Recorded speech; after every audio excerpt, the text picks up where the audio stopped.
बचपन से ही हमें सिखाया जाता है कि धीरे बोलो, कोई सुन ना ले। यह वाक्य हम सबने कई बार सुना और कहा होगा, लेकिन यह सोचने वाली बात है कि यह वाक्य कब और किस स्थिति में हमारे मुंह से निकलता है। हम सबके जीवन में कुछ ऐसे छिपाए हुए राज होते हैं जिन्हें हम दूसरों के कानों में नहीं पड़ने देना चाहते। अक्सर परिवार में अशांति का कारण हम खुद होते हैं। अनजाने में हम ऐसी बातें दूसरों को बता देते हैं जो हमें नहीं बतानी चाहिए, और वही बातें जो हमने बिना सोचे समझे किसी और के सामने कह दी, हमारे दुख और झगड़े का कारण बन जाती है। बाद में हमें पछतावा होता है कि वह बात नहीं बतानी चाहिए थी। इसीलिए आज मैं आपको एक महत्वपूर्ण कहानी सुनाने जा रहा हूं, जो आपके जीवन में एक नई दृष्टि और समझ लेकर आएगी। इस कहानी से आपको ऐसी 7 बातें पता चलेंगी जो आपको कभी किसी को नहीं बतानी चाहिए। इसके पीछे का तर्क भी मैं आपको समझाऊंगा। अगर आपको लगता है कि इन 7 बातों के अलावा कोई बात छूट गई है या मैं नहीं बता पाया, तो कृपया आप कमेंट सेक्शन में जरूर बताएं। इस कहानी में डूबने से पहले इस चैनल को सब्सक्राइब करना न भूलें। तो चलिए कहानी की ओर बढ़ते हैं। एक समय की बात है। एक नगर में संदीप नाम का एक युवक रहता था। वह युवक बहुत गरीब था। 2 वक्त की दाल रोटी भी बड़ी मुश्किल से उसे नसीब होती थी। किसी काम की तलाश में दिन रात खोज करने पर भी उसे कोई काम नहीं मिल रहा था। फिर एक दिन उसने अपनी पत्नी के सामने अपनी सारी समस्या बता दी। उसने अपनी पत्नी से कहा, मैं जिस जगह भी काम मांगने के लिए जाता हूं, हर कोई मुझे यह कहकर काम नहीं देता कि हमारे यहां काम की जरूरत नहीं है। मैं काम की तलाश कर करके थक चुका हूं। मुझे समझ नहीं आता कि मैं तुम लोगों का पेट कैसे भरूंगा, अपने बच्चों को कैसे पालूंगा, और यह चिंता मुझे दिन रात खाए जा रही है। यह सुनकर उसकी पत्नी ने कुछ सोचकर कहा, तुम एक आदमी के पास एक बार ही काम मांगने के लिए जाते हो, और जब वह काम नहीं देता तो तुम दोबारा उसके पास जाते तक नहीं हो। अगर तुम्हें उनसे काम लेना है तो तुम्हें हमदर्दी जतानी होगी। तुम्हें उनसे हमदर्दी हासिल करनी होगी, अपनी गरीबी दिखानी होगी, ताकि वह लोग तुम्हारी मजबूरी समझकर तुम्हें काम पर रख लें। इसीलिए शर्म मत करो, उन्हें अपनी मजबूरी बताओ, अपनी गरीबी बताओ, और इसी उपाय से तुम काम पा सकते हो। यह बात संदीप के मस्तिष्क में बैठ गई, और अगले दिन काम मांगने के लिए वह उसी सेठ के पास जा पहुंचा जहां पर वह पिछले दिन काम मांगने के लिए गया था। लेकिन इस बार उसने हाथ जोड़कर उस सेठ से प्रार्थना की, उससे विनती की, मैं बहुत गरीब हूं और मुझे काम की बहुत आवश्यकता है। जो कुछ भी आप देंगे मैं उसमें संतुष्ट हो जाऊंगा, पर कृपया मुझे अपने यहां काम पर रख लें। उसकी यह हालत देखकर उस सेठ ने उसे अपने यहां काम पर रख लिया। वह रोज वहां पर काम पर जाने लगा। अंदर ही अंदर वह खुश तो था कि उसे काम तो मिला, लेकिन उसे वेतन दूसरे लोगों से कम मिलता था। वही काम जो दूसरे लोग कर रहे थे, उन्हें ज्यादा वेतन मिल रहा था और उसे कम वेतन मिल रहा था। जब इस बारे में उसने अपने सेठ से कहा, तो सेठ ने कहा, देखो भाई, तुम्हें काम की जरूरत थी, मैंने तुम्हें काम दिया। मेरा धन्यवाद करने की बजाय तुम मुझसे शिकायत कर रहे हो। यह सुनकर संदीप वहीं पर चुप हो गया। बात कहीं ना कहीं सत्य थी। सेठ ने तो उसे उसकी मजबूरी के हिसाब से ही काम दिया था, और इसीलिए वह उसे अपने अनुसार ही वेतन देता था।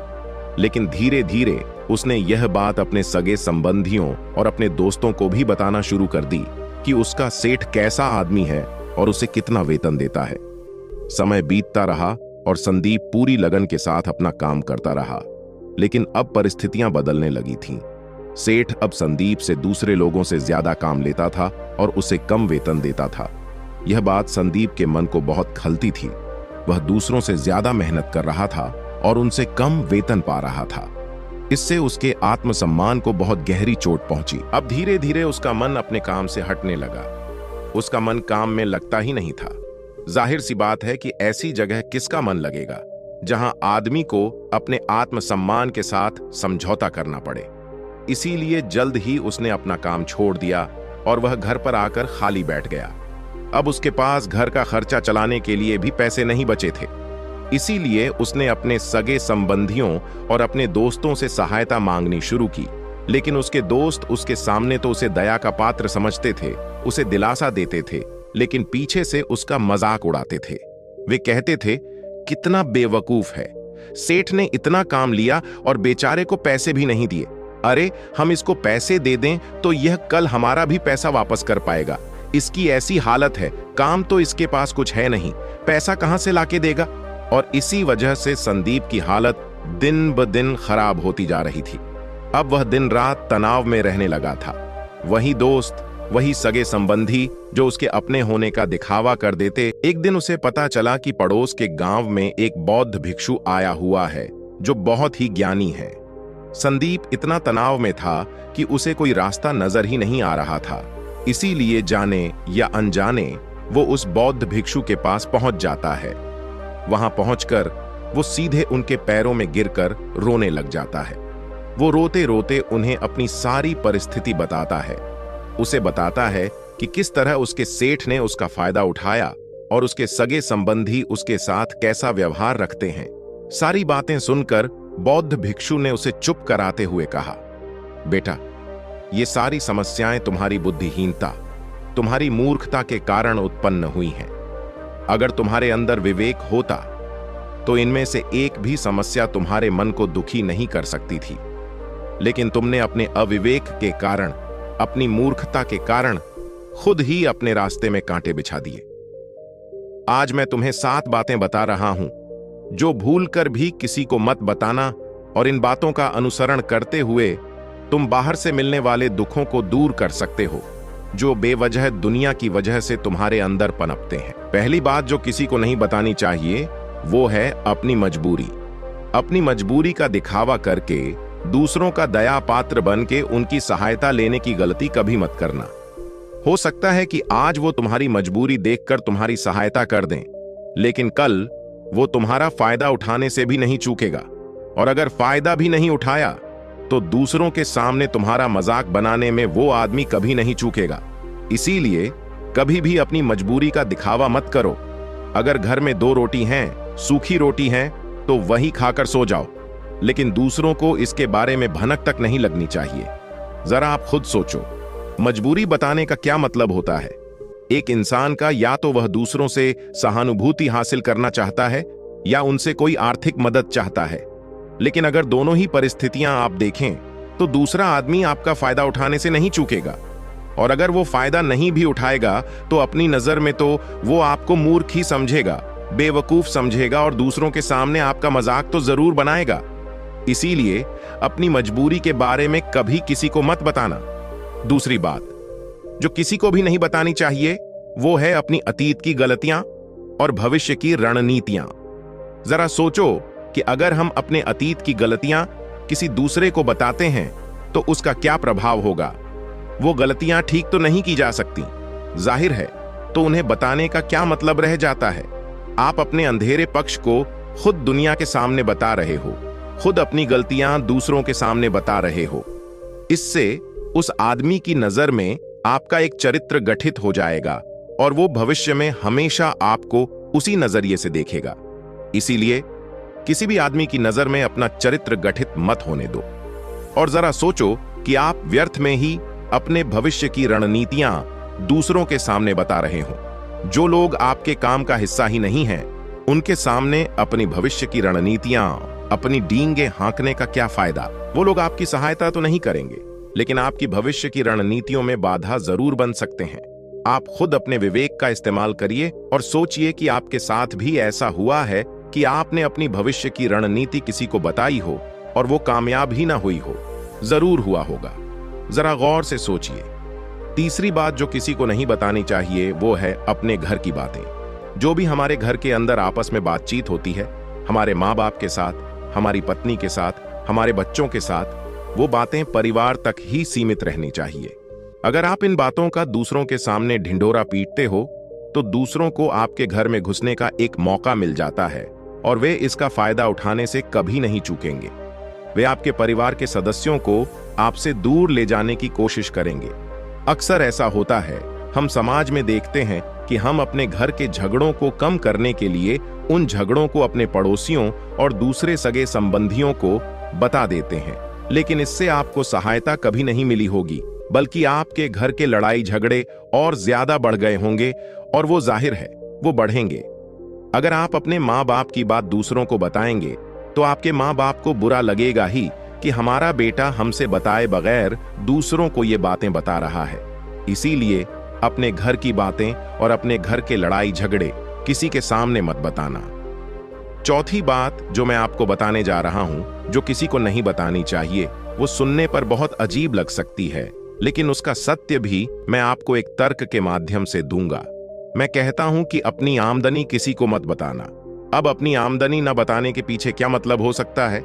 जरा सोचिए कि आप अपनी आमदनी अपने दोस्तों को बता देते हैं, तो जब आपके दोस्तों को जरूरत पड़ेगी तो वो सिर्फ आपको ही याद करेंगे, क्योंकि उन्हें पता है कि अगर आपकी आमदनी ज्यादा अच्छी है तो आप भी उनकी मदद कर सकते हैं, और इसीलिए ज्यादा लोग आपसे सहायता मांगेंगे।